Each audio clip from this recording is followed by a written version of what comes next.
Boom. All right, ladies and gentlemen, you're back again with Brocky B, the Lifetarian. And today I'm here with Gaby Kowalski. She's not a business coach, but she's someone that I've just been feeling to connect with for a while. Somehow you popped up on my Facebook, and then I've been seeing your ads pop up a little bit. And for whatever reason, over the Christmas period, I saw you pop up again. I went, I got to reach out. Seems to be showing up. And yeah, I thought I'd jump on and have a conversation with you today. We've already been chatting for about 15 minutes now, so we're already into it. I was enjoying the conversation and when I better record the button so you guys get to watch them too. So yeah, it's cool. Hello, awesome humans. Super excited to be here.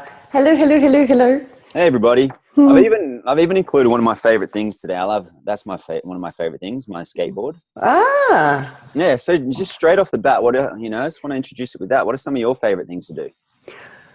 Honestly, as dorky as it sounds, I love to learn. I love nature. I love adventures. I love to read. I love to teach. I love to run seminars. I love to create content. I'm just a beautiful modern day nerd, quite frankly. Yep. Anything nerdy, I'm all over it. Awesome. Yeah. Let's talk about being a kid then. Yeah. Kid, because this goes straight back all the way. Let's go back to the start. When you were 5, where were you? I was in a refugee camp in Italy. Yeah, wow. Yeah. Because you're saying Kowalski, originally from Poland. Yeah. Tell me about it. We immigrated, so I brought up in Poland. It was under communist rule, and communism sounds fantastic in theory, right? We all just have the same amount of cash. Yeah, it's all equal.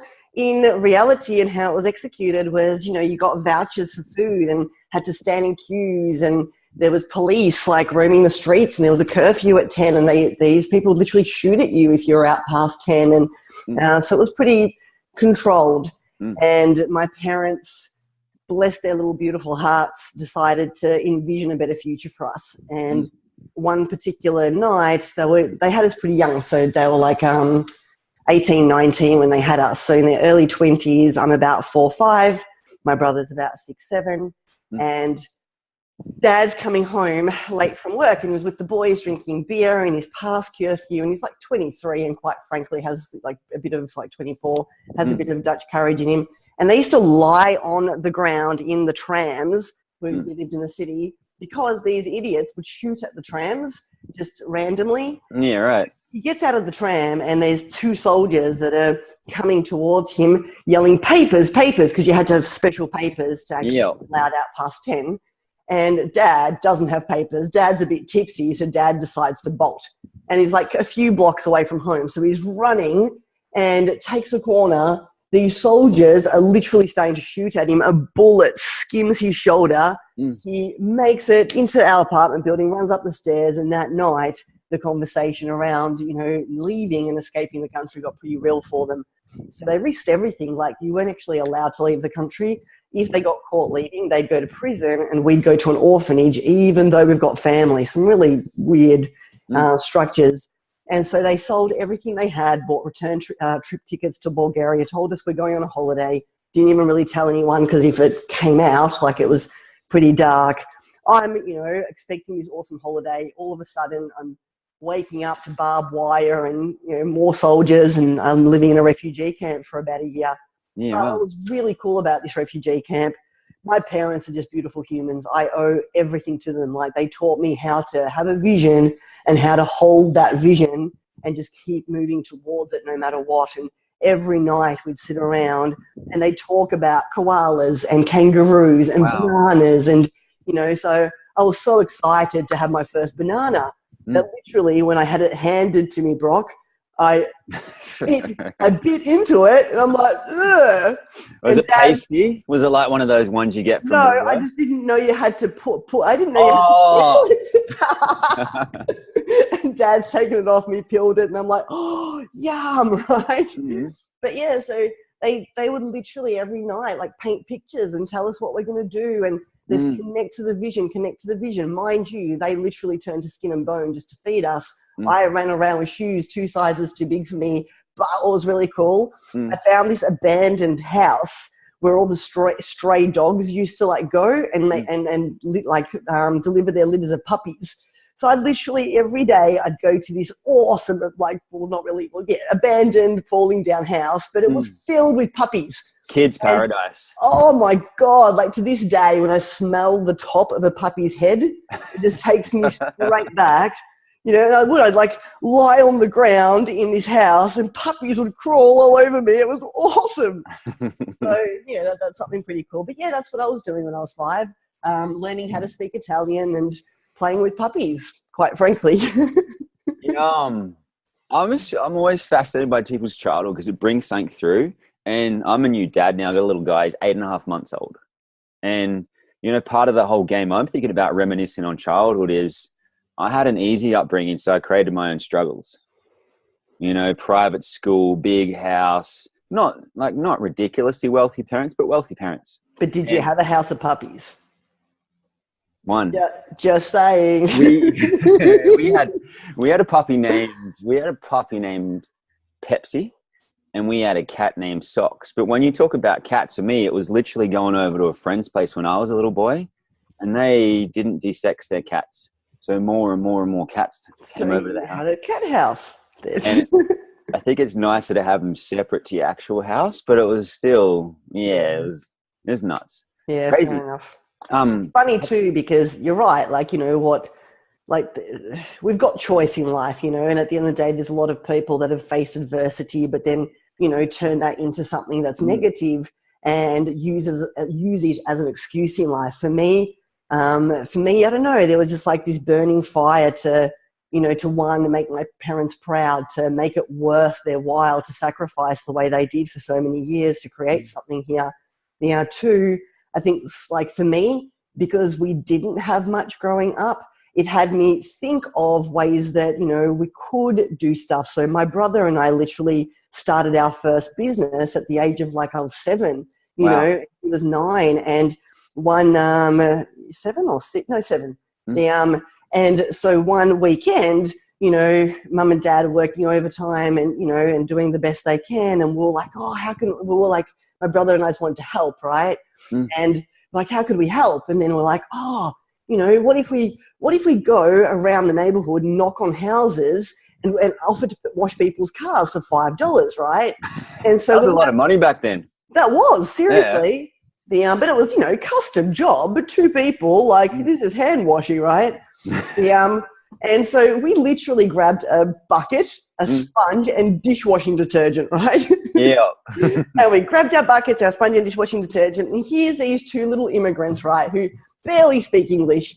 And like, this was perfect marketing though, we didn't even know it at the time. What would you honestly say to this? 2 kids rock up to your house, knock on your door, you open the door, there's 2 little kids standing there with buckets, and they say to you, "Hello, sir. Could I wash your car for $5?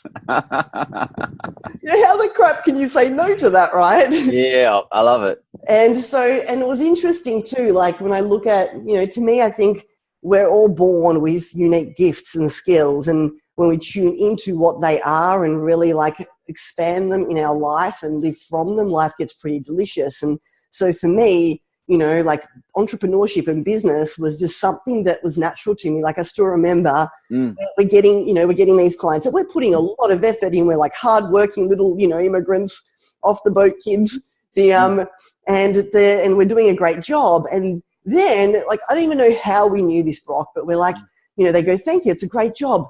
Thank you. Do you have any friend that you could call?"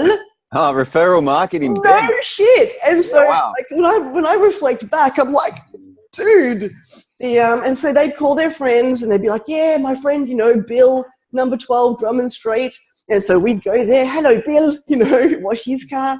And when we made a sufficient amount of profit, we literally went to the shops, got better buckets, better sponges, proper car, because at one house, one of the guys said, like, "Yes, you can, but I prefer you to use my stuff." And then he showed us car wash and wax stuff and, you know, and we're like, "Oh." And so then we made some money and we're like, "Let's go and buy, you know, all this stuff and charge $7. Yeah. And then we went and bought all these like, you know, extra like fancy things. And then we expanded and upped our prices and added more value. Really, like we had our regulars every Saturday and Sunday. And, you know, I laugh because they are these little things like, you know, that there's this like inside of us is something that's just there. And if we honor it, and I've always I've been in business for a long time and I love business, and it's why I became a business coach. I'd achieved some pretty profound, awesome things in my own world, and I got to a point where all of a sudden, you know, friends are coming up to me asking me for advice, and I'm giving it to them, and they're getting great results. And I found myself feeling so like enriched by helping others. Like it just felt extra awesome to see other people succeed. And meanwhile, had a couple of businesses going. One of them was kinesiology, Bowen therapy on the side, because I really liked like all this awesome magic stuff. Like all these, I got so into the magic of what you can achieve when you clear limiting blocks. And so, yeah, just over 4 years ago, I launched my coaching seminar business, and absolutely adore it. It's funny though, like, you know, we called this segment, you know, Magic is Real. And we didn't introduce that. I just remembered that. Okay, this is Magic is Real. Let's take that back to the start. Bit of a framework. Yeah, if you're still with us, you know, if you're still with us. So, you know, to me, magic is real, and I've seen so much of it in my world, and I've seen so many shifts and changes, and in every area of life, right? Just what you can do when you're really conscious and when you tune into what you desire and do the work to shift into that vibrational frequency, that version of yourself. And so in my early 20s, I was already like, I've been so obsessed with personal development, spirituality, personal growth, like all of these things for about 20 years now. And when it first sort of hit in, I had a car accident, just gotten my license, and 2 weeks in, I'm driving along, right? And all of a sudden, my car like smashes into a hill, and I roll 5 times. It turns out my mechanic forgot to put a thing called a split pin back in my wheel, so my wheel fell off while I was driving. So happy then, because it wasn't my fault. I was like, what did I do? But anyway, after that, I was my whole skeletal system was pretty messed up. I had severe scoliosis of the spine, and every expert's telling me it's so bad we can't help you. So here I am in my early 20s being told you've got to say goodbye to your dreams. I was like, no way, I don't believe that. There's got to be a solution. Within 2 weeks, a friend came over and said, hey, I've just been up to the mountain, and there's this guy there that like just does this magic stuff. And I was there, and he did this woohoo thing with my shoulders, and I swear, like, I've like my posture, you should call him. So I call him. He books me in. I literally rock up like, you know, like my mum had to dress me and bathe me, and I can barely move. 2 hours with him, he did all this energetic work on my body. My posture's back. There's no pain. I'm straighter than before the accident. And I got like, what is this magic? Yeah. And so he had a lot of modalities he was mixing up, but Bowen therapy, kinesiology, touch for health, NLP, a whole bunch of stuff. And so I decided to mentor under him for a few years and learn all of it, because I was just like, whoa, this stuff's magical. And I started using like kinesiology and reprogramming myself. So for those that are listening that haven't heard of kinesiology, I call it brain mechanics. Yeah, like you're literally able to, you've imagined we're like a computer and we've got all this software, right?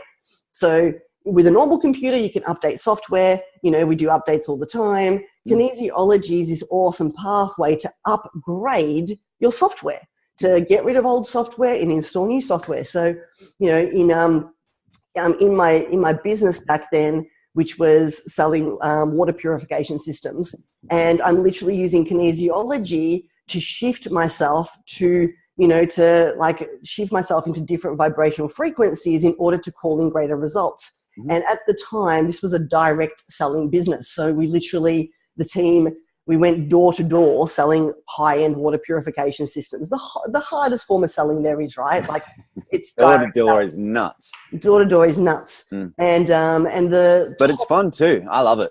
Yeah. I've only done it for 4 days, but I loved it. Well, I was good at it. That's good for you. That's right. 4 days. You're a committed fellow. Yeah. Yeah, keep going. So you raise yourself to that. So I was playing around with all this magic and like using all these tools, NLP, kinesiology, like just burning beliefs and stepping into vision. And because my parents had taught me how to tune into a vision and hold it, and then I had all these tools to be able to like get rid of anything that was limiting. It happened so fast. Like in the industry, our top salespeople like the guns were doing, like having a 30% conversion rate, meaning like roughly 1 in 3 people would buy. Yeah, wow. I took my conversion rate to over 80%, maintained it, built a team, like this, did all this stuff. But to me, it's this magic. It was because here's the truth. Whatever we believe will either expand us or contract us. And, you know, people go, oh, you have to do this. Or if people say, you know, January is always a tough month, or, you know, this is as far as you can get in this industry, you know, 30% is the best, you know, no one's ever exceeded it. Well, if we allow ourselves to believe that, then that's going to be our reality. And so for me, magic lies in actually maintaining that childlike curiosity, maintaining the questioning of everything. So kids are like, why? You know, but why? You know, and they're like so curious. And to me, I think that's the key to magic, that if you're able to actually not look around and accept what is, and instead go beyond that and question it and create, and that's where cool stuff happens. And then when you've got like awesome tools that can assist you to do that, you know, that's where the magic lies for me. Question. My message to you guys is question freaking everything. Everything. Everything. And, you know, if someone tells you you've got to work hard for money, question that bugger, because quite frankly, that's not the truth. If someone tells you whatever, you know, every strategy, yes, strategies work, but at one stage they were created, someone used it, believed in it enough that it's a working model, and they literally just created something inside of our time and space, right? So if that's like, if there was a time where whatever strategy you're using didn't friggin' exist. Yep. And it got created, which means that, guess what? You can create them too. You know, it's like there is no, you have to do it this way. I think that 2 things to me are fundamental to creating magic, which are, 1, always be curious. You know, like that. Never, ever, ever, like, just unless it feels really good, unless it expands you, don't accept it as truth. And 2, learn to really connect with your inner wisdom. You know, there's so much more to us than this physical plane, and really learning how to listen to your intuition, listening to that inner wisdom. You know, we all have it, and some people have it developed more than others. And, you know, it's that voice in your head that says, Gabby, grab an umbrella. And I look out and it's sunny, and I go, I don't need one. And then 20 minutes later it rains, and I'm like, oh, you know. Yeah. And to me, when we actually do the work on, which is a lot of the work I imagine you do, helping people strip away, you know, all the BS that we've been conditioned and conditioned to believe and conditioned within, when you strip away all those layers that, you know, that we've put on, all those like identities we've put on to belong, to be good enough, to please people, then you hear the voice so much louder. Then you're able to connect to this infinite intelligence. And when you're curious and you question and then you connect to infinite intelligence, you literally download ideas. You literally download new ways of doing things. And then when you use some magical tools like coaching, like kinesiology, like, you know, spiritual healing methods, you can really, like, this life can be the most magical place, you know, in the universe. That was a bit of a magical rant. We gave them the magic, Brock. You know, we delivered on our... Well, I like the rant, but I also like too that everyone has it. That's a key point there, because a lot of people think, oh, wow, we got to go to an intuitive. We got to go to someone. I believe there's still merit in actually accessing people outside of ourselves. I'm not negating that. Yeah, I've got a massive team. Yeah, huge. Like you said, with your scoliosis, you went to the guy on the mountain. He then became a mentor of yours and helped you radically shift things. That's what, you know, we both do it in our career. We help people. And I always like, though, when I'm coming from that space of where I'm doing it for me. Like, it's just a different distinguishment. I find my intuition's higher and I feel clearer. I feel more energized. And I'm actually like, this is what I want to do. Even with my brand global transformation experiences, it's literally, how do we take people to the places that are bucket list items for people, or awesome list items that people have always wanted to go to, that I also really want to go to. Yeah. And, you know, full credit to it is other people are paying to come and experience this with me, which is great. They love it. I love it. What a great business model. Totally. Yeah. And I just think it's amazing to do. But then let's talk back to accessing our innate intelligence. Yeah. Should we go first to clearing the blocks or accessing our innate intelligence? Because I always like to give people tangibility on these so it's funny, I think it's also a belief. So when I first started inside of the space of personal development and spiritual evolution, my, like, what the knowledge, I guess, or the insights that I got were, you need to clear all these blocks. And yes, you know, if there is a legitimate block to clear that keeps coming up and you can feel it, and, you know, by all means go to a healer, by all means go to a spiritual healer, there is so many resources on this planet. It's insane. There's so many different ways to heal and shift. It's crazy. Yet here's my truth around this. I actually believe that when you maintain a higher vibration, meaning that when you have a conscious lifestyle around tuning into and focusing on everything that's amazing and beautiful in your world, when you consciously create and have a vision, not because having that vision be realized will make your life better. It's not a once I get the $2 million or whatever it is, then I'll be happy. It's when we shift into really living in a place where we're present, we take in everything that's beautiful, because there's so much amazingness around us all the time. And we consciously shift our story in our head to choose to see things beautifully. And we're a custodian to our vibration, meaning that we don't spend time with people that drag us down, that are victims, that, you know, that want to suck us dry. We choose to have a minimum standard around who is inside of our space. Then when you're there, you've got access to an infinite intelligence, because infinite intelligence vibes at a high frequency. And so for us to be able to, like, you know, consciously tune in and really consciously tap into intuition, infinite intelligence, you know, to be able to get awesome downloads from the universe, we need to be vibing at the frequency of joy and love and appreciation and, you know, bliss and all the highest states, because that's the state, that's the frequency of that intelligence. Otherwise, you're going to channel in lower energy and bad ideas and shitty things. So to me, it's both, but to me, it's less focus on, you know, oh, what's wrong with me? And, oh, you know, this thing happened. And, wow, why did I manifest this? And over-analyzing and trying to fix shit that's not even, like, it's actually spend more of your time connecting to everything that's amazing. Spend more of your time in love and appreciation and presence. And you'll find that from that place, when you start consciously talking to source, the universe, God, into, like, whatever you want to call it, there's so many names for it. Some people refer to it as connecting to your angels, your spirit guides. Some people, like, there's just so many different ways to look at this, right? But to me, it's that. To me, it's a conscious lifestyle around being a custodian to your vibration and building the muscle around this relationship. So for me, what I did was, I still remember, like, being really conscious around building the muscle to connect more to my inner wisdom and my intuition and all of it.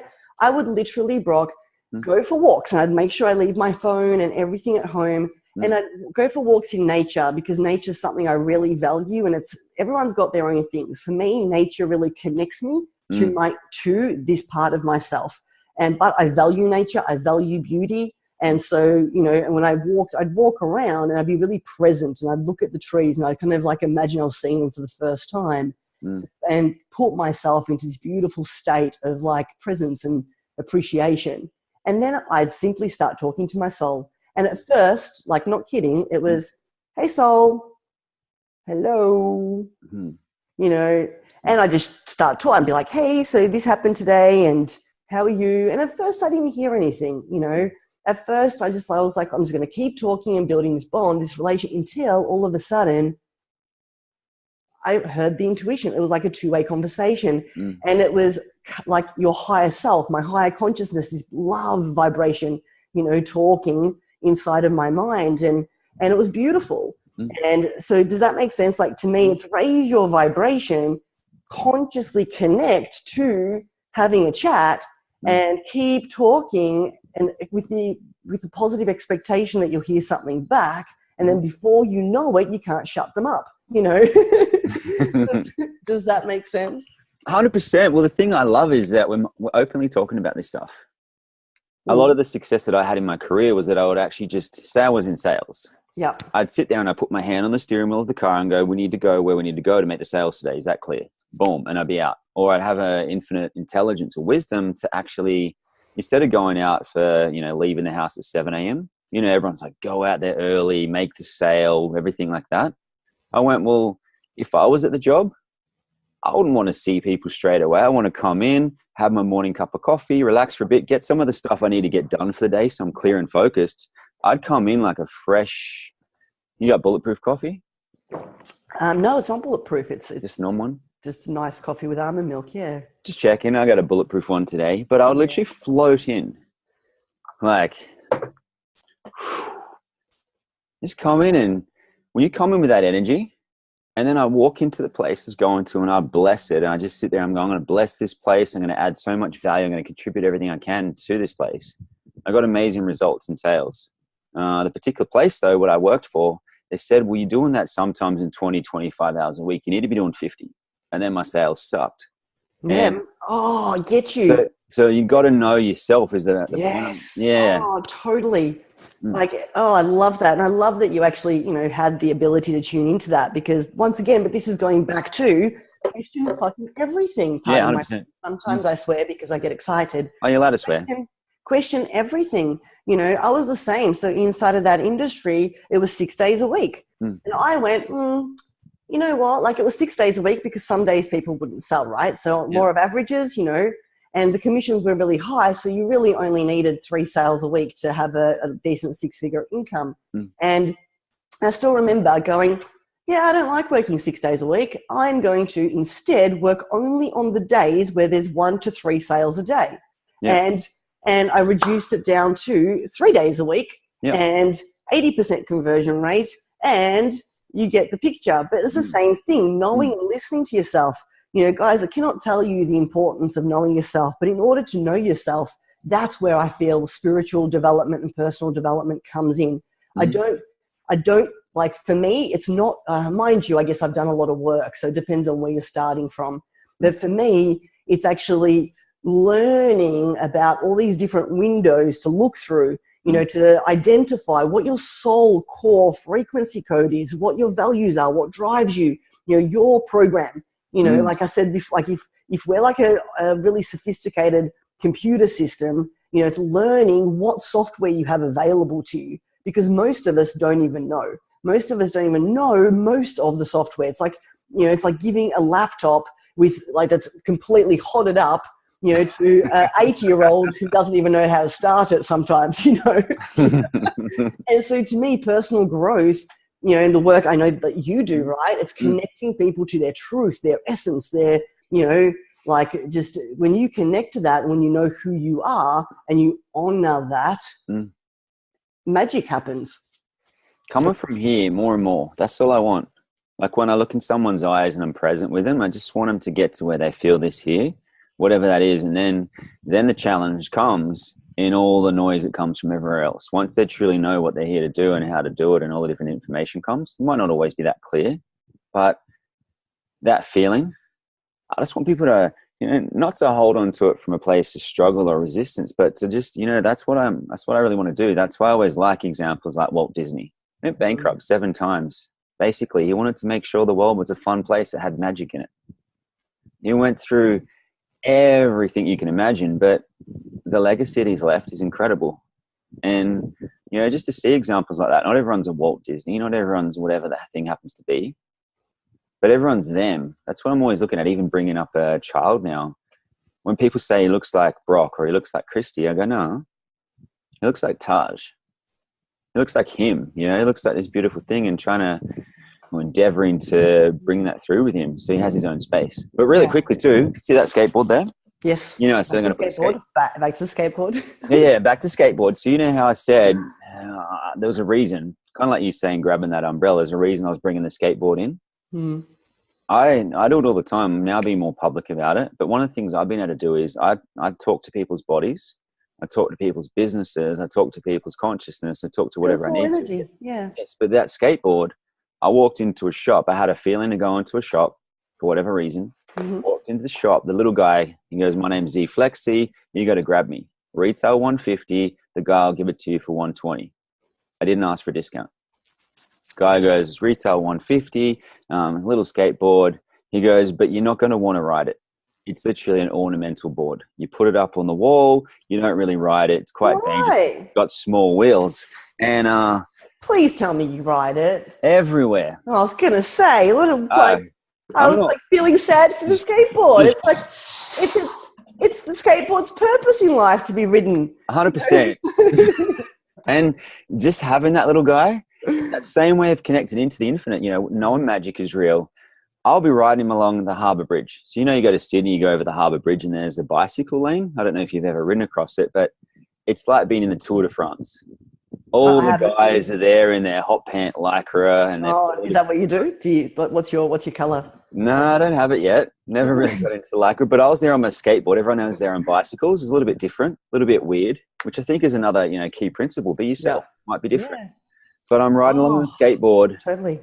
I'm cruising on the skateboard, having a great time, and I had the thought, I'm pushing myself now, but wouldn't it be cool if, which is a really fun question to ask, wouldn't it be cool if someone actually gave me a ride so I could just be like this, hanging off the back of a bicycle, 15, 20, maximum 30 seconds later, I'm having that experience. And that's what I love too. I've seen you put your hands up a lot and do these different things and start to get connected to your vision. That thing when you just... It's an expansive feeling. Our bodies are like, hey, see, it's all there. It's so there. Can I go a bit woohoo advanced? 100%. And share some of the cool stuff I'm doing at the moment. Drop it like it's hot. In relation to creating magic. So first up, just so you know, like when I have ideas, I share them. I'm not one of these people that hoards my ideas because so many keep downloading that I'm sweet.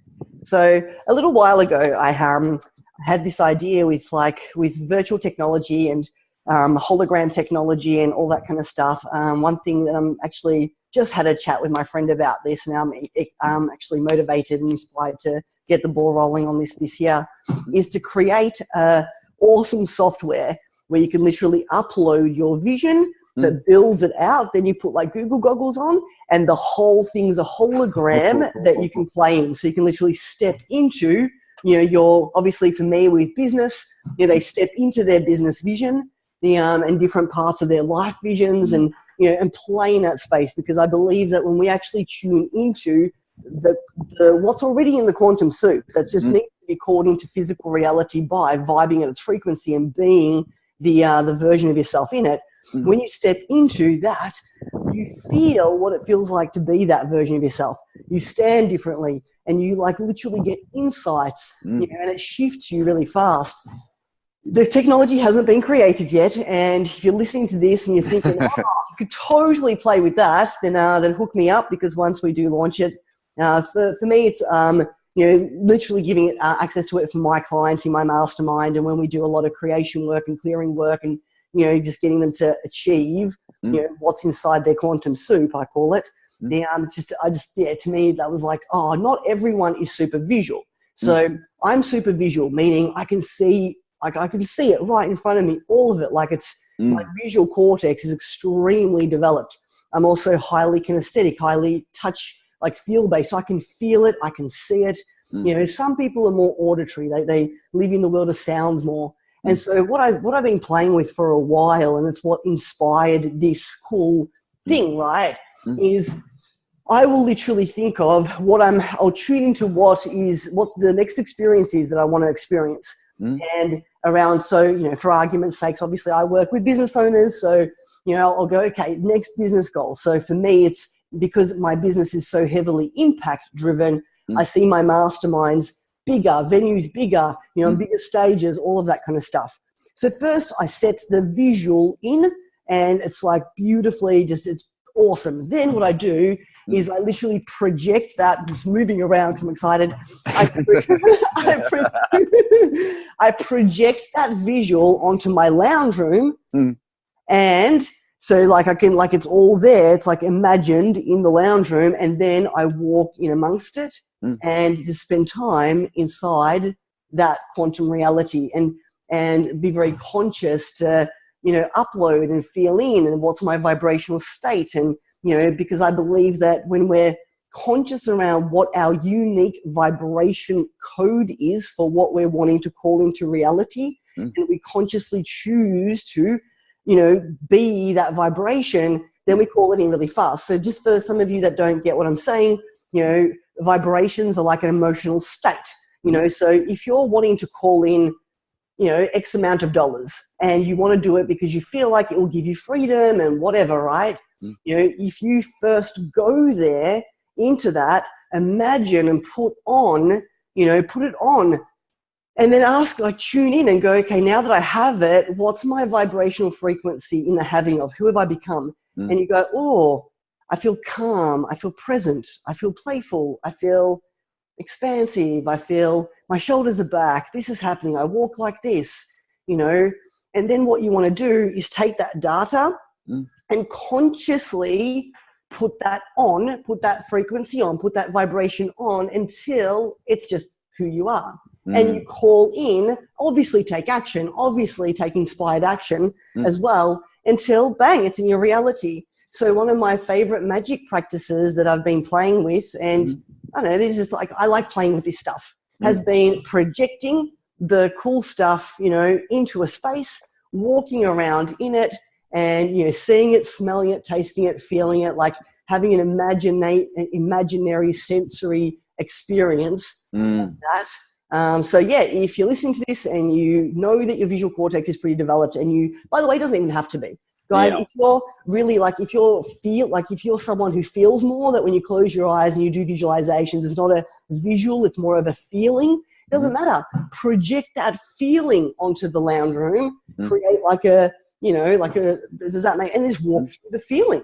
You know, it doesn't have to be, it doesn't have to be visual. Like, let's not limit, you know, let's like question everything here, right? Yeah. So that's been a really fun new magic thing that I've been playing with, and just felt inspired to share it. Yeah.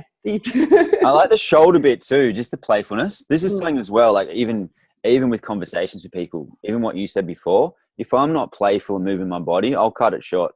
If I'm on a call now and those different things, if it doesn't match the vibration of what I'm choosing to create, if I've gone into that space, you know, where I'm there, I'm like, cool, no, I'm done.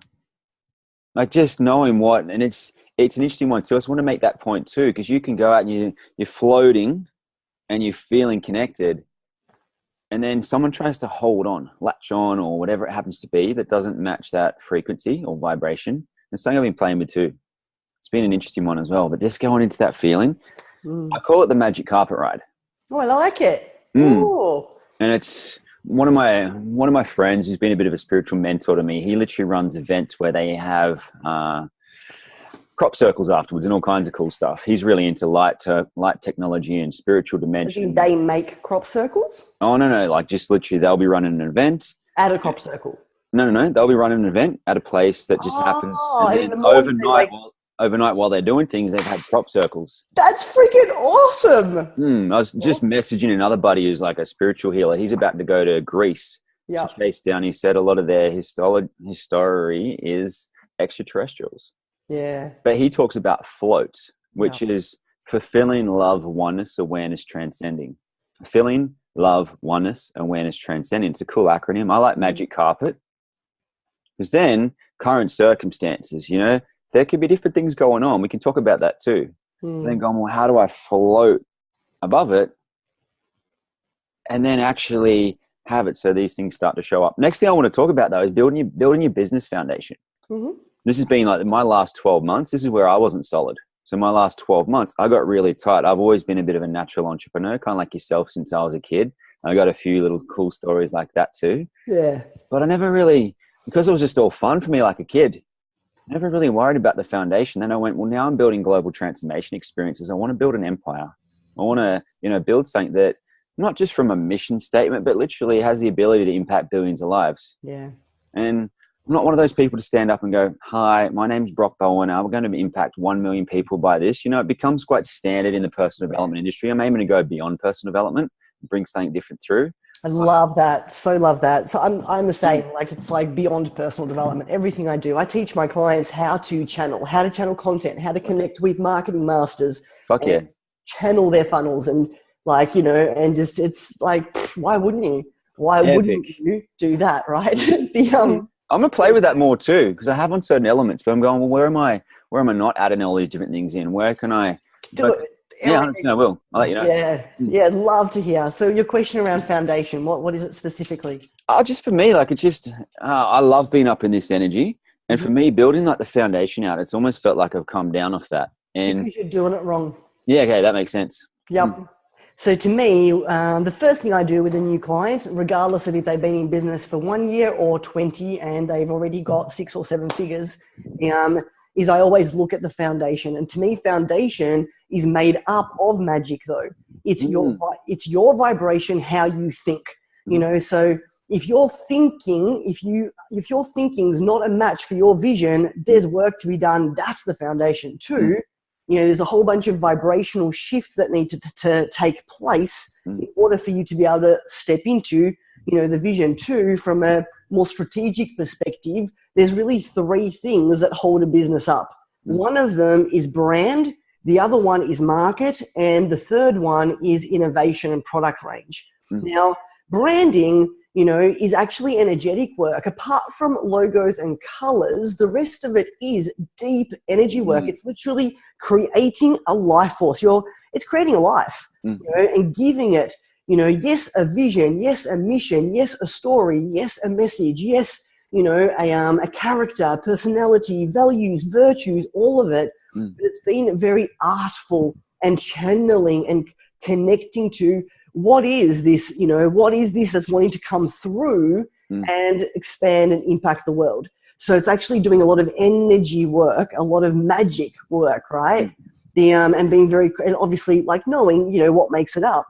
And then looking at the marketplace, but then also once again, as opposed to doing market research, like, you know, asking people questions, demographics. It's, you know, my market is 35. They're female with 2 kids. Yeah, I feel ya. Right? It's actually tuning in and going, okay, it's once again uploading and downloading, but it's tuning into what's the energetic frequency of my market? What do they believe to be true?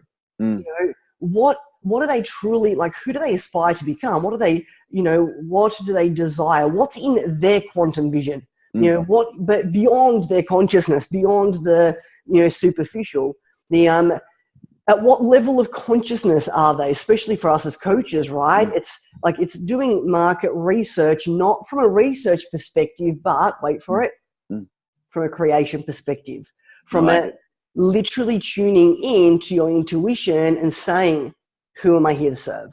Who am I here to serve the most? You know, like, this is my brand. This is what it wants to do. These are the shifts that it wants to make. Who out there is asking consciously and unconsciously for the magic that I bring to the world? And then literally letting all the information about your marketplace download. Isn't that much more fun? Yeah, 100%. Right? And then, you know, looking at innovation, it's once again, it's going, okay, here's my cool thing. How does my soul want to do it? You know, how do I want to mix up all, like, my vision, my mission, my message, my, you know, like, the character of my brand, you know, because everyone's unique, right? Here's the stuff I do, and letting yourself be the full self-expression of it. To me, that's fun. Like, yeah. And then, of course, we've got numbers and we've got, you know, like, making sure we've got the right structures in place. But then to me, it's art in your business. It's having the foundation to your business become the art, not just the deliverables. And does that, I don't know, like, was that cool? Does that shift? Yeah, 100%. I love it. Yeah. Does that answer your question? I'm also looking at, like, for me lately is, you know, one of my visions I've had is that I'll be serving the billionaires of the world. It's quite clear that's where I'm going. And why? Out of curiosity, why did you choose billionaires? I didn't what's choose so it. relevant? Yeah. I didn't choose it. It came through in basically in 2 ways. One was out in nature. Yep. And I saw it, not just billionaires, but these high net worth guys are doing some cool things that are not integrated. So they're like 5 to 7-year-old boys inside. Gotcha. But then because no one ever says no to them. Yep. Gotcha. One of the guys in my private men's group, actually, that's his job. And it's been interesting to see. We actually had a download come through too when we were at a private estate over in Bali. And somehow we managed to book this private estate. And to hire for a night. It's about $30,000 a night. We managed to organize it for a dinner, which was incredible for the guests over in Bali, and beautiful place. Literally, mixing all the elements, a billionaire created it. And he said, there's no budget. Imagine that. You're creative and you get to organize this. He goes, there's no budget. Just spend what you need. And when I was there, I had this realization, not even just about contributing or serving to these billionaires. It's more about being in that world, that reality, in that space where I'm literally there. I just say, hey, Gabby, we've got this project coming up. There's zero budget. That space, just being infinite and going, cool, we want to create the world's finest transformational locations that have everything you can ever imagine. The guy off the mountain, these different things, the technology. And that was more what was relevant to me. The whole idea of it was essentially being a magic carpet rider and a barefoot billionaire. And we got a vision of what we'll create at that particular space where we'll take a team of people back. And now it's just, we're just pitching it. Yeah, got it. So if I hear you, you're being called to work with the people who have potentially done some, personal development, but it's been predominantly around professional development and using more Tony Robbins kind of, achieve-based stuff. Let's do it quickly, just for fun. Yeah. Say yes. Yes! I love Tony, in all fairness. I've done all of his stuff. Yeah, he's cool. He was a part of my journey years ago. So love and appreciation. So if I'm hearing correctly, what you're saying is that who you're being called to work with is men who have achieved in the physical world and have gotten to a place where something's missing. Yeah. They thought that this was meant to mean happiness, and they realize it doesn't. And now they're searching for the answers. Now they're searching for, what's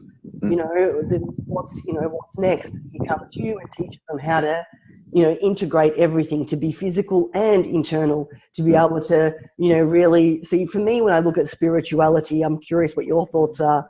Some people, to me, there's like a, what's the word? Like there's a, spectrum? Is it a spectrum? Yeah. So on one end, like on the extreme of spirituality, we've got people that are totally disconnected from the physical world and make the physical world like, some weird hell or some weird like place you've got an initiation or whatever. They make money bad and possessions bad and completely reject the physical world. They even don't have sex, a lot of them. They're like, sex is bad, Okay, well that's, try not eat. Yeah, exactly. Airtarians. They live on air. Yes, I'm not kidding. When I came across like this, like, fuck, what? What do you mean? You can just go, okay, fine. Just, what? Each their own. We've got room on the planet for everybody. Yep. And on the other spectrum is people totally in the physical and have zero connection to spirituality, zero connection to their soul. It's just physical. When you die, you're worm food. Make the most of it. You got one life. Accumulate, status. And then to me, I believe it's a dance. I believe everything's a dance. I believe the masculine and the feminine, when together, create something beautiful. I don't believe that we are either masculine or feminine. I believe that, yes, I'm a female body.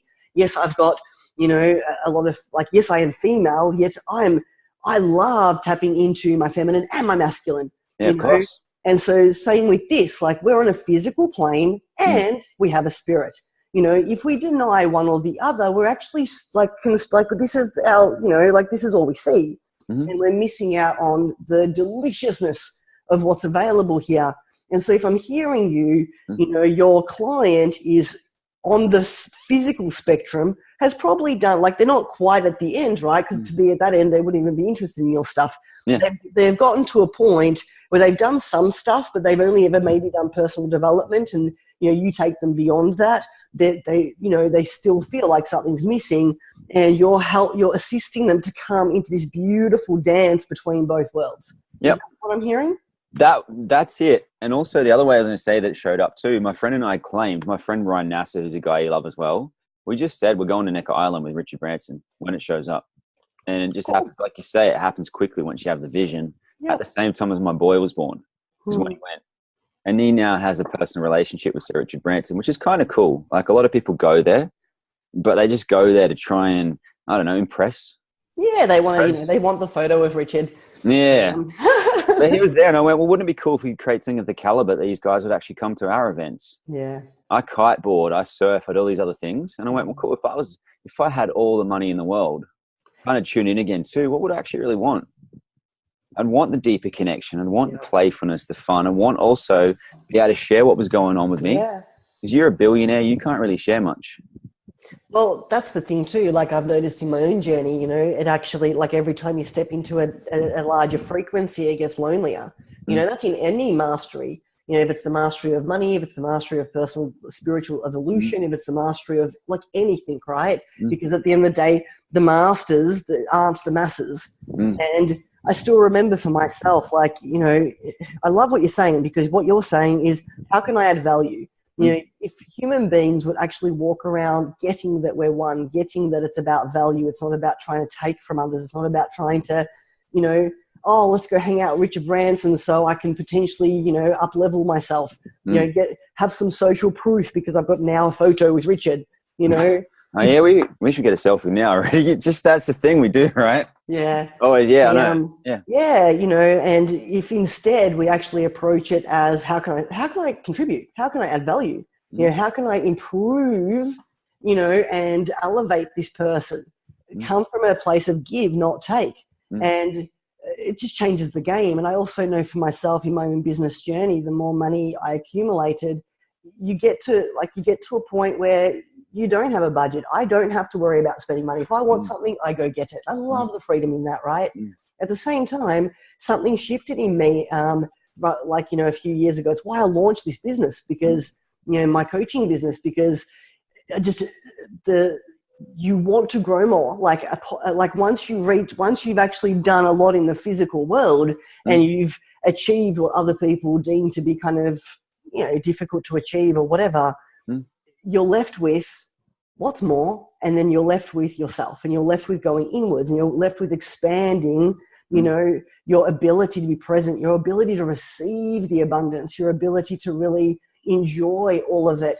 And I love that you say that. I love that you guys are looking at, you know, if I had my physical world, you know, totally at a place where there was no restriction, what would I want? I'd actually want more connection, because at that end of the spectrum, there isn't that many people that they can actually talk with, and not either. So what happens? You know, people trigger people, you know, and like they'll either be jealous of them, or they'll be intimidated by them, or they'll feel inadequate next to them, you know. Plus, to get to that level, your capacity for handling problems is very different. These people can handle problems that other people are crippled by. And so their problems, if they actually want to share one of their problems with you, it's a fucking serious problem, right? Yeah. if, you know, for the most part, if they're meeting people, if they're doing stuff, and love that you're wanting to serve, you know, especially like, you know, we're saying this before we hit record, you know, there's men have been overlooked and like, obviously there's women that can fall into this category too, right? There's a lot of, I know for myself, I was for many years, even though I got into personal development, at the beginning, I was on the spectrum of the physical. You know, I was number one, and, you know, took 2 businesses to number 1 in the country, and it was all physical, like, you know, and I was using personal development and magic to gain a physical presence. You know, it was ego-based, if that makes sense. What I loved was, we were talking before we press record about men, and I love that, you know, you want to assist men to really integrate into their fullness, into all of it, into, you know, their feminine is the intuitive, the spiritual, the feelings, the connection, all of it, you know. And we're talking, guys, about how, you know, the world looks at women, and, you know, there's a lot of women, there's like there's women niches everywhere, right? And, you know, like these women that aren't empowered and whatever, and these men haven't been able to be the full self-expression of their soul ever, you know, in our society. And, you know, it's not okay for them to cry, to be vulnerable, to be fully expressed, to connect, to, you know, to actually, you know, bond and have what women have had forever, right? So I love that, you know, you're bringing that essence to these people, that's what's missing. What's missing is they're walking around with half of themselves being ignored. You know, like a big part of themselves being ignored. So I love that, you know, that you're bringing that to the world. It's beautiful. It feels super fun, but I want to talk about women again, because I've naturally attracted lots of women, and lots of clients and all that sort of stuff. And I found it an interesting one, because one of the biggest challenges I've seen for women is actually when they go home to their man. Yeah. And I was curious, you know, we can talk about it too, about relationships if you want, whatever. Yeah, but totally. You know, how have you found it being a woman that's obviously doing really fucking well in business? And, you know, how have you found navigating relationships? How have you found being with different men and all the different things? Or I didn't even ask. Yeah. Yeah. So yes, from that spectrum, like especially when a woman embraces her masculine side and goes out and focuses and does in the physical world. My journey's been interesting. My journey's been one where I fell in love, got married, and unfortunately just not being aware of the stuff I'm aware of now. Like I spent the last 5 years really immersing myself into masculine and feminine psychology and relationships and understanding what went wrong in my marriage too. And so for me, love turned into something pretty messy. Love turned into a lack of polarity. Love turned into my husband became the chick and I was the guy. And, you know, and just a lack of sexuality. Like, you know, by the end of it, he also he did some dumb things because he wasn't feeling like a man. His manhood got threatened because of my financial success, even though he was successful too. Yeah, of course. It just, because I was more successful, it actually caused a threat, and he became an alcoholic and a gambler, and he literally started to gamble, hoping he could gamble his way to catch up with me or surpass me, which is some weird things, right? So lessons learned from that for me were, one, to always come home as the feminine to my man, to not come home as the hunter, the, you know, director, the CEO, the whatever, and try and control. Back then, the who I was hadn't discovered and learnt these distinctions. So to me, I believe it's a dance. I believe that if women want to have it all, if they want to build empires and have love, the same with men, right? Like at the end of the day, if a man wants romance, he's got to tap into his feminine. Masculine energy is not going to light candles and rose petals, and that's not a masculine thing to do. That's a feminine. Romance is feminine. So to me, my journey and my insights have led me to a place that I'm very conscious now with my men, and I'm very conscious to surrender and to allow myself to surrender and to dance, you know, in the masculine feminine space, you know, and to does that answer your question? So to me, that's the journey itself. It's the getting that there are different gears, getting that, you know, if you want intimacy, you want polarity. And that doesn't mean he can't be feminine and I can step into masculine.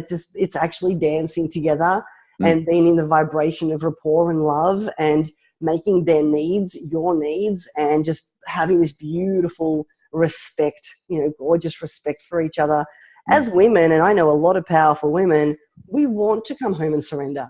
You know, like as in we're off doing big things, taking big risks, you know, and conquering, and we're in the masculine, and you know, like dealing with just dealing with the hunt. We're off hunting, right? And there are times where there's nothing more delicious for a powerful woman than to be held by a man who lets her be vulnerable, you know, who holds space for that as well. But she's got to be able to surrender to it. It's both. Yeah, 100%. So yeah, that's been my insight. My insight's been a journey into learning how to surrender into vulnerability. It's a huge one. I've worked with a lot of women around that too, because essentially what I was noticing, this is the thing, even with a previous partner years ago, before we were together, she'd started experiencing some of these things like endometriosis. And I was curious. I started to look at it. Well, one, is it that people are not bringing enough love to themselves? But two, you know, are we going like this is the fun bag? This is the body that we've come into this experience with. But are we trying to men trying to go too far towards the feminine? Are women trying to go? You know, as we try and figure this dance out. And yeah, it's an interesting one just to see the health challenges that come up, the relationship things. But it's definitely a fun thing. To me, I think it's consciousness though. Like one thing, I'm curious what your thoughts are. The more I live my life with intention, the more it flows. Yeah. The more I go on autopilot, it doesn't. So to me, it's like, you know, in my relationships, I'm very conscious and present, and yes, I've got a lot of people in my life, but I've only got like a select group of friends that I love, and I put a lot of effort into those friendships. I'm very conscious and intentional, you know, with those friendships and relationships, to give and to give love, to maintain this beautiful respect and admiration and appreciation. And I do believe that when a couple, and this is across the board, it doesn't matter if, you know, you're a powerful woman or not. I've got friends who aren't, you know, powerful women, and after a few years, they've lost everything in their relationship because they didn't maintain the vibration, the strategy of a successful relationship. To me, when a couple is conscious and it puts, like, it's not great, I've got you now, stop putting effort in. Like, look how much effort think of how much effort people put a ring on it. The guy gets fat, the woman gets yeah. And to me, it's like anything worth having in life requires to be maintained. Anything. If I want to maintain my health, I'm conscious about my food. I select what I put into my body. I go to the gym for my body, not because I want to look a certain way for society, but because I love my body. And even when I'm at gym, it's intention. You know, I'll be working out. My personal trainer will be pushing me beyond, you know, and stretching me beyond my limits to grow my physical endurance and all that kind of stuff. And I'm like, the words I say to myself, it's all intentions. Body, this is for you, baby. Thank you for everything you've ever done for me my whole life. I'd be fucked without you. I'd be a puff of smoke. You know, this is so for you, baby. And it's the intention of, you know, loving it, right? To me, same with relationships. If you want, mind you, though, my benchmark is outstanding. So depends on what your benchmark is, right? But if you've got an outstanding benchmark for everything in life, then you want to be intentional. If you want to maintain polarity with your partner, have date night. Put the effort in. You know, that effort we put in at the beginning to capture that person, that doesn't go down. I believe it should expand. I believe that you just get better at maintaining it because it's now one chunk, like, you know, because you've been managing that amount of stuff, you know, you can actually do more and expand. I remember I was in Spain a few months ago attending an A. Are you familiar with A-Fest or Vibrational? Yeah. So I went to an A-Fest conference, been wanting to go for a while, decided to check it out. And it was on love and relationships. And at the end of it, there was a couple called John and Missy, who are beautiful models of an exceptional relationship where they've really been able to grow together and maintain polarity, both powerful, you know, multi-millionaires with empires and all sorts of cool stuff. And they were sharing, you know, the key to their success. And the key to their success was intention, consciousness, consistently wanting to up the ante, you know, learning, doing tantra courses, exploring sexuality, exploring growth, you know, sharing their life visions, building, growing, like, you know, working as a team. And, you know, they do date night, like, so once a week, one of them's, they take turns to put on like this awesome, you know, sensory, like, explosion experience, and they build it up. They're like, you know, they send each other clues throughout the week and build the tension up. No different to when you're dating, right? No different. You know, they recreate, they add a lot of variety in to their relationship and adventure to trick the, you know, primal brain into thinking it's a brand new relationship, right? Yeah. And I remember, like, I'm sitting there going, it's like true. Like, if you truly, but it's, you know, it depends on what you desire. If you desire an outstanding relationship, you'll be willing to do the work, but it won't feel like work. It'll feel like play. And well, I don't know. What about you? When you look at relationships, what's been some of your journeys and what have been your greatest insights into what it really means for a couple to dance together in and own both their energies, both their masculine and feminine energies?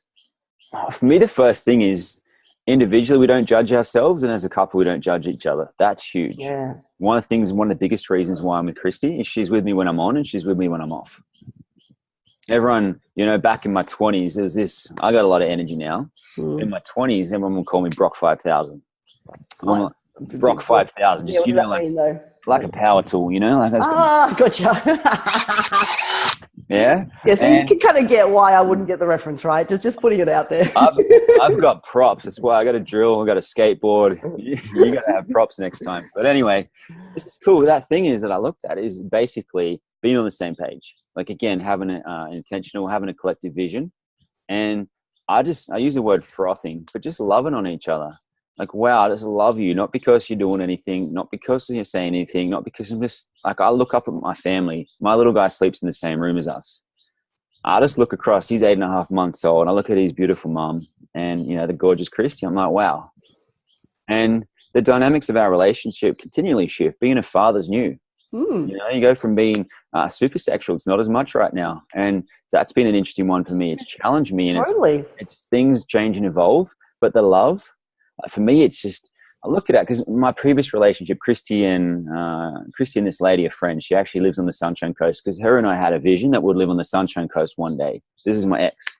We had a vision would live in Cairns, did that with Christy, had a vision that would live in on Sunshine Coast. But when you see us together, like my ex, we're so like, let's go out and conquer the world. Let's go out and do this, blah, blah, blah. It doesn't work. We're both so highly entrepreneurial wired that it just, for me, I'm like, I look at it now, I go, you're hot, you're beautiful, everything, but there's no way I could ever see us being together. Whereas back then it kind of worked. But then when that relationship ended, for me, it was actually a period of 3 years of no dating. Yeah. Like literally no dating, even, you know, no masturbation, no sex. I was like, bang, I'm done. And I literally went, cool. Even though it sounds like one of those spiritual things we're saying, cutting everything off. For me, it was powerful because I went, I'm going to work so deeply on my own internal reality, my own internal compass. Who the fuck am I? Not my parents' reality, not anyone that I relate to, not these friends around me. And these so-called, some of the people back then, so-called friends, hangers on. People like my energy, you know? You got great energy. People want to suck off it. It's what I've learned. And what I've discovered and uncovered. And so what I did was 3 years and went, cool, as the greatest man I could possibly be, well, I need to know how to cook. I need to know how to prepare food. I need to know how to run a house. I need Love it that you're tuning into. You're tuning into who's the being of this version of me and simply doing the friggin' work to be this version of yourself. Discipline and focus creates the dream. Everyone's like, yeah, magic. But the other thing too, we got to put too, magic's awesome, but it does take discipline and focus. It's not just the hours you put in. Sometimes there's lots of hours, sometimes not. But it is that discipline and focus, doing those daily activities every day. But what I look at now is Sundays. You know, I turn my phone off from Saturday night till Monday morning with Christy. I had other people trying to get in contact with me. You know, literally one guy, it's an absolute rock star in the art world. I just texted him, had a feeling he was around. Turns out he was on the Sunshine Coast. Caught up with him hours later. And amazing. You got, let's catch up tomorrow. Let's climb trees. Let's talk to you about, you know, his friend knows Warren Buffett and knows these different people. I'm like, yay. But my family comes first. You know what I mean? Business is awesome. But if my family are tight, all that stuff, it doesn't matter if you're trying to open doors for me. That all happens anyway. I want to make sure my family unit's tight. So shut the phone off because it can be a distraction for me. It's one of the things. But see, here's the like, you know, for everyone listening, this is the stuff. It's maintaining, you know, you've given two things that are super powerful. One of them is that you consciously be present to the love you feel for your partner, right? It's a conscious, like, and now it's automatic, right? Like yes, it's automatic, or sometimes it's a part of a conscious practice, you know, but ultimately just get it, guys. Like, it is that. It's being present to and looking for all the beauty, because you'll see it, you'll call, and you're now vibing at a frequency where you bring even more of that out in her, and it just keeps growing and growing and expanding and expanding. Now, no, this doesn't work very well if you have selected poorly. You know, if it's not about just, you know, if your person's 80% wrong for you and you're focusing on 20% of what's right, you know, like, it's not about, you know, bullshitting yourself. It's actually about, one, knowing who you are, what you want, finding someone who vibes at that frequency, you know, co-creating something pretty awesome together, and then maintaining, tuning into everything that's amazing about them, and why you love them, You know, around business, they say your why is your most important, you know, power, you know, powerful, like, superpower. But your why is important in every area of life: health, love, spiritual growth, business, all of it. If you connect to a why, you know, which is the appreciation, which is the, you know, all of this stuff, a love. Two, you put your phone away. You know, to me, that's, you actually create a beautiful bubble of space to connect and to prioritize this person, which means that, you know, you are giving it attention. There's people out there that say they want something, but they're not willing to, you know, they don't really value it. They haven't done the work on connecting to what it is, why they want it, what it looks like, you know, what's the behavior, what's the being.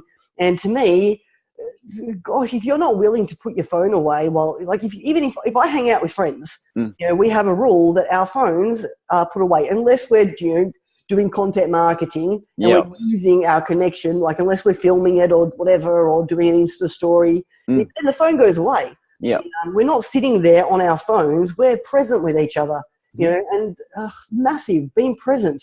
But to me, it's also to knowing, you know, what makes your person feel loved. You know, a friend of mine, I just caught up with a friend of mine, Ryan. He was celebrating. He just he entered a new, massive, beautiful office space. He owns a company called Winning International. They're doing some pretty cool things. And, you know, we always talk about this stuff, and we talk about the codes, and we talk, like, there's something that's been around for a long time. Most people are familiar with, which is the 5 love languages. Are you familiar? Yeah. Yeah. It's a simple thing. You know, it's simply like going, okay, what makes you feel loved? You know, and to me, I'm very conscious about this with my marketing, with my clients, to actually have my clients experience being loved and appreciated, and incorporating this stuff in there. But, you know, when you look at the 5 love languages, some people, you know, give love through, say, you know, so the 5 of them are, for anyone who hasn't heard of it, are gifts, giving people gifts, acts of service, doing something as an act of service, spending quality time, words of affirmation, meaning saying pretty things, and touch, right? Now, for me, if you know, like, you've got to know how your person feels loved. Like, we have programs, guys. Like, we have a strategy for everything. I can literally push a button and you'll feel loved. I can push a button and you'll buy my product. I can push a button and you'll get horny. You know, we have a sex strategy, a love strategy, a buying strategy. They're literally programs that we run. And when we know our person's programs and what makes them hot and horny, and we know what makes them feel loved, and we're conscious about pressing those buttons, we actually, like, take the conscious effort. So for me, I feel loved. My 3 absolute primary love languages are words of affirmation, quality time, and touch. Yep. Now, that means that, you know, when I connect with my friends, like I caught up with Ryan. Ryan doesn't have quality time as a love language.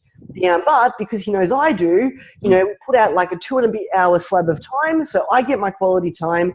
And, you know, I gave him a beautiful gift for his office. He likes gifts and words of affirmation, and we give each other. Does that mean, like, we're conscious? And all my friendships, like in my friendships, I'm conscious and wanting to work out, you know, what makes you feel loved, you know, and as opposed to making you receive love the way I want to give it to you, actually changing the way I love you so you can feel it off its head. And to me, when I hear what you guys are doing, it suggests, and I could be wrong, that both you and your partner really do value quality time. Would that be correct to say? And experiences. But one of the things we've done too is we actually called, you know, particularly for a 4-month trip we did around the world, we called it the greatest love story ever told. We literally picked that theme and we ended up in Slovenia. I was MC at a wedding. We ended up, you know, staying with Dustin Love Thomas, who's friends with Justin Bieber. We ended up having all these different experiences, blah, blah, blah, right? It's just funny. As soon as you pick that framework or that theme, it seems to, I mean, we even called it a magic carpet trip. We stayed at the Magic Carpet Lodge and I got to speak for a group of entrepreneurs organization. It was just cool how you kind of pick this overall magical theme. And now what I'm looking at now as a dad, now in my daily life, I'm so loving creating these big experiences. Now I'm like, well, how do I do that every day at home? Still saying I'm navigating. It's still being it's a new process. And it's a discovery thing too, because right now you are a dad. And I think sometimes people forget that, you know, when you're actually living your dream, you're in a new place you've never been in before, and you're going to fuck up sometimes, you know, and you'll learn from that. And if you're willing just to go, and just, you know, get the feedback from that and shift. And, you know, I can imagine knowing you for the short time I have, you're going to be an expanding, awesome dad, you know, like it's going to be this, because you're curious about being a great father. You're curious about being a great partner. You're curious about being an impactor. You know, you're actually curious and you're constantly evolving, you know, and expanding your reach and experience of all of these things. And that's where magic really lies, you know, back to what we spoke about originally. And I love that, you know, I love that, you know, that you're not following, like, and conforming to what is. You're searching for your own unique ways of creating magic. And gosh, there's been so much we've shared. inside of our chat, like, whoa, yeah, I think you and I could talk for days. Yeah, 100% we could. But I think that the key things like that, doing things your own way, because even being a dad, I changed what I was doing before. And, I've endeavored to do the masterminds and the ClickFunnels in the like conventional way, and had actually spoken to Ryan back in the day too. And, did some Ryan. a little bit. Yeah, I'm just funneling on that. One of the guys that I think Brad that is doing some stuff with you now. What's cool is, Brad's beautiful. I chatted to him ages ago. Oh, I love Brad. And I went, the feeling like winning international, great. They're great for personal trainers. They're great for that sort of thing. But if you're a different kind of character. Now I believe, ended up doing something with you. Yeah. And which is awesome. It's so good just to see when people naturally go to where they're called to, where they feel. But for me, I went that like bang, bang, bang, bang, bang. Doing business that way doesn't work for me. And I think that's key. We're all different. That's the thing. We are all different, and we need to find our own way. And that's what I want my son to experience with these experiences. And that's what I also want to say with all these different things. Find your own way, but also it's so good to then go, for me now, I actually have a massive curiosity around business that I've never had before, which is interesting. I always wanted just to play like a big kid, stay present and engaged and float around on these different adventures. It's cool. Let's wrap it up. Like, what's your final thing? 55 seconds you want to share something with the world. Just 55 seconds. 55 is my lucky number. I'll tell you about that another time. Yeah. What's the final thing I'd like to share? We're just talking about business. I can wrap it up on that too. Look, I think in any area of life, this is what I do. And if it helps and it serves and it feels good, give it a go. So personally for myself, I do value knowledge. So I learn about a whole bunch of stuff. And, so I've got a lot of intelligence collected on love, on health, on business, on marketing, on sales, leadership, all of it. And then, I tune in and I listen to my soul, and I get my soul to guide me in which one of these things is actually the one that's aligned. And, the greatest gift I can give you is that when we listen and we hear the intuition, if we don't have the intelligence for the intuition to flow into, we can misinterpret then what we're receiving. And I've seen people do some pretty stupid things when they're connecting to the wisdom inside of themselves. So my thing is, yes, whatever you're growing around, get some knowledge around it, then tune in and feel how you want to make it your own. How, like, what feels right for you around marketing in business. I market intuitively. I break the rules all the time. My frame, like my foundation is there. Like I'm about to go on tour, which is super exciting, and run my business freedom immersion event leaving next week. And so it's an event it's a one-day event where people get to experience me on a deep, deep level. But so for me, right, like yes, it's a promotional event, and most of the people in my industry run promotional events as a little bit of value and a shitload of like just testimonials, pitching. And that didn't feel good to me because I wanted to impact. So, I downloaded, yes, run events, but give so much friggin' value. My intention is that at the end of that day, if I offered them $1,000 cash, they wouldn't take it to undo the day. Yeah. Value. And most of them, to be honest with you, I don't to do that.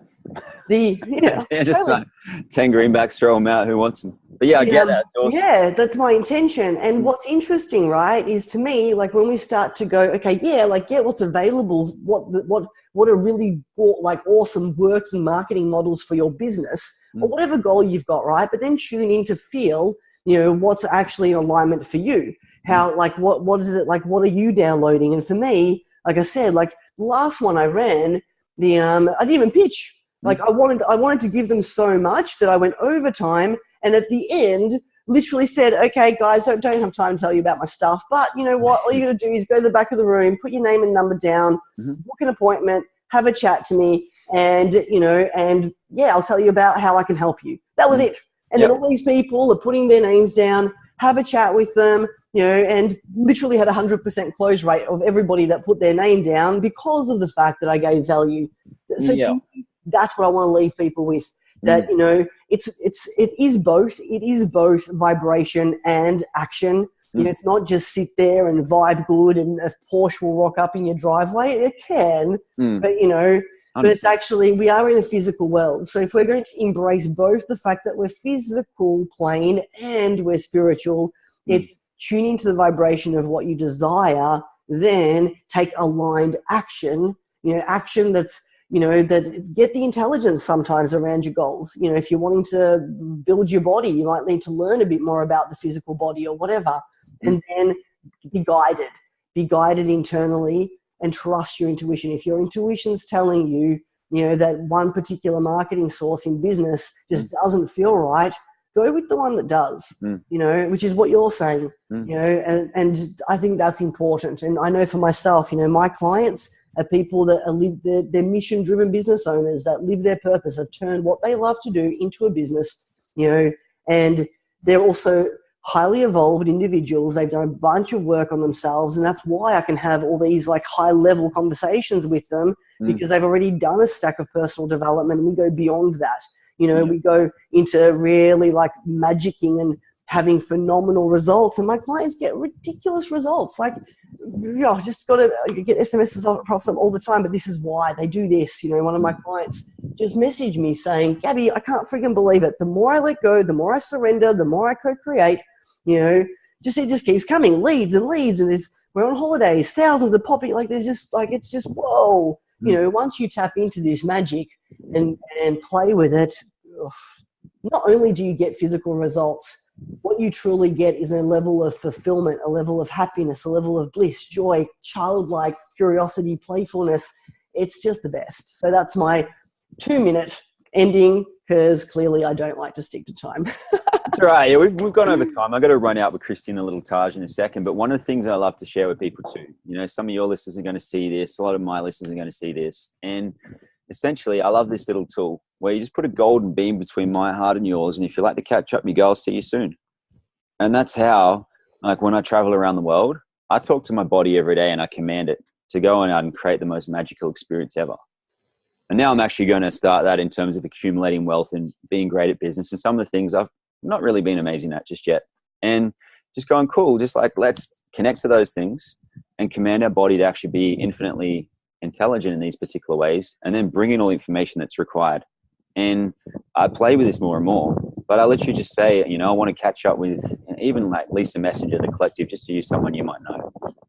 But I just get there. Christy says she wants to see Lisa Messenger. 40 minutes later, we're with her, unplanned. There's a longer version of the story than that, but we just get the guidance. And so I'm playing with more and more. If we can have that ability in one area of our life, I believe we can have it in every area of our life. So now I'm looking at, well, now I actually would like to shift that focus a bit more to business. The foundational stuff we covered today was beautiful for me. Hope it is for everyone else listening too.